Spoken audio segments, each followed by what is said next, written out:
नमस्कार। ज्योतिषीय श्रृंखला की इस कड़ी में आपका हार्दिक स्वागत है।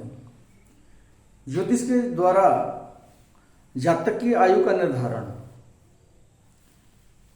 इस विषय में अभी हम चंद्रमा के अतिरिक्त जो अन्य ग्रह हैं वो किस प्रकार जातक की कुंडली में अरिष्ट पैदा करते हैं या कैसे अरिष्टकर होते हैं जातक के लिए, इसका अध्ययन कर रहे हैं। आइए उससे संबंधित कुछ अन्य सूत्रों की ओर हम ध्यान देते हैं और उनका अध्ययन करते हैं। यदि शनि द्वादशस्थ हो, सूर्य नवमस्थ हो, चंद्रमा लग्नस्थ हो और मंगल अष्टमस्थ हो तथा बलि बृहस्पति की दृष्टि उन पर नहीं पड़ती हो तो जातक की शीघ्र ही मृत्यु होती है। क्या कह रहा है? शनि द्वादशस्थ हो, शनि द्वादश भाव में बैठा हो, सूर्य नवम भाव में बैठा हो, चंद्रमा लग्न में हो और मंगल अष्टम भाव में हो। शनि द्वादश भाव में, सूर्य नवम भाव में, चंद्रमा लग्न में और मंगल अष्टम भाव में स्थित हो तथा बलि बृहस्पति की दृष्टि इनमें से किसी पर नहीं पड़ रही हो तो वैसे जातक की मृत्यु शीघ्र ही होती है। ऐसे जातक को बालारिष्ट होता है। अगला पॉइंट देखते हैं। यदि चंद्रमा लग्न में बैठा हो और पापक ग्रहों से घिरा हो तथा उक्त चंद्रमा पर किसी अति बलिष्ठ शुभ ग्रह की दृष्टि नहीं पड़ती हो, यह पहला है। दूसरा है कि इसी प्रकार यदि 7वें अथवा 8वें स्थान में पापक ग्रहों से घिरा हुआ चंद्रमा बैठा हो और उस पर किसी अति बलिष्ठ शुभ ग्रह की दृष्टि नहीं पड़ती हो तो जातक और उसकी माता दोनों की ही मृत्यु होती है। परंतु ऐसे योग में किसी बलवान शुभ ग्रह की दृष्टि चंद्रमा पर पड़ती हो तो केवल बालक की मृत्यु होती है, माता की नहीं। क्या है?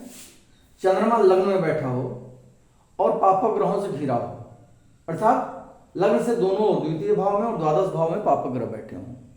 चंद्रमा पापक ग्रहों से घिरा हुआ लग्न में बैठा हो, यह पहला कंडीशन है। और दूसरा इसी प्रकार बोला गया है कि चंद्रमा यदि सप्तम भाव में या अष्टम भाव में बैठा हो और पापक ग्रहों से घिरा हो, अर्थात यदि सप्तम भाव में बैठा हो तो षष्ठ में और अष्टम में पापक ग्रह बैठे हों, या अष्टम भाव में बैठा हो तो सप्तम में और नवम में पापक ग्रह बैठे हों। इससे क्या हुआ? चंद्रमा यदि लग्न में बैठा हो या सप्तम में बैठा हो या अष्टम में बैठा हो और पापक ग्रहों से घिरा हुआ हो और किसी बलिष्ठ शुभ ग्रह की दृष्टि वैसे चंद्रमा पर नहीं पड़ती हो तो जातक की माता के साथ ही मृत्यु होती है। जातक की मृत्यु भी होती है और उसकी माता का भी देहांत हो जाता है। परंतु ऐसे योग में यदि किसी शुभ ग्रह की दृष्टि चंद्रमा पर पड़ रही हो तो केवल जातक की मृत्यु होती है, उसकी माता की मृत्यु नहीं होती है।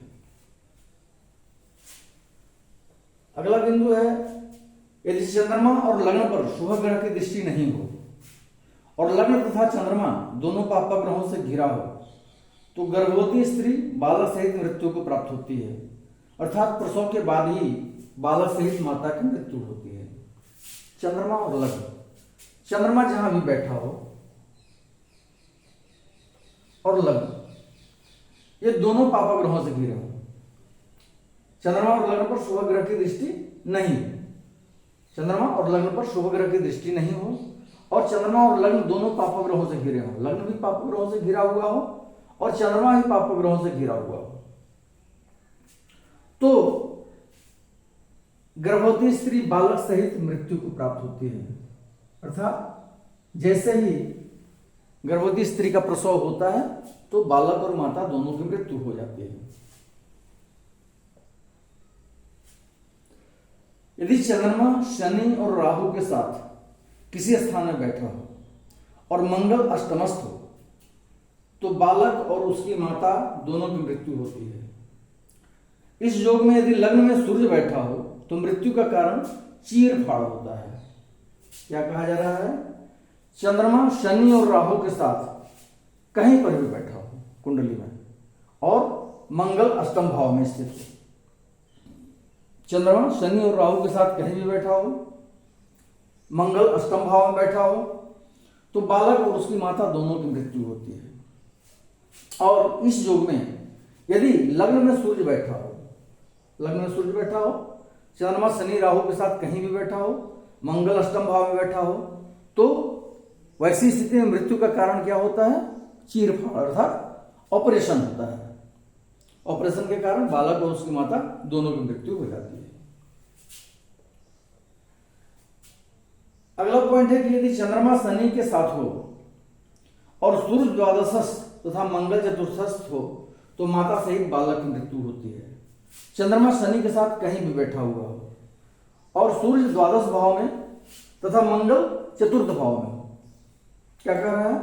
चंद्रमा और शनि कहीं भी कुंडली में एक साथ बैठे हों और सूर्य द्वादश भाव में हो, मंगल चतुर्थ भाव में स्थित हो, तो वैसे जातक की माता के साथ ही मृत्यु होती है, मतलब बालक और माता उसकी दोनों की मृत्यु हो जाती है।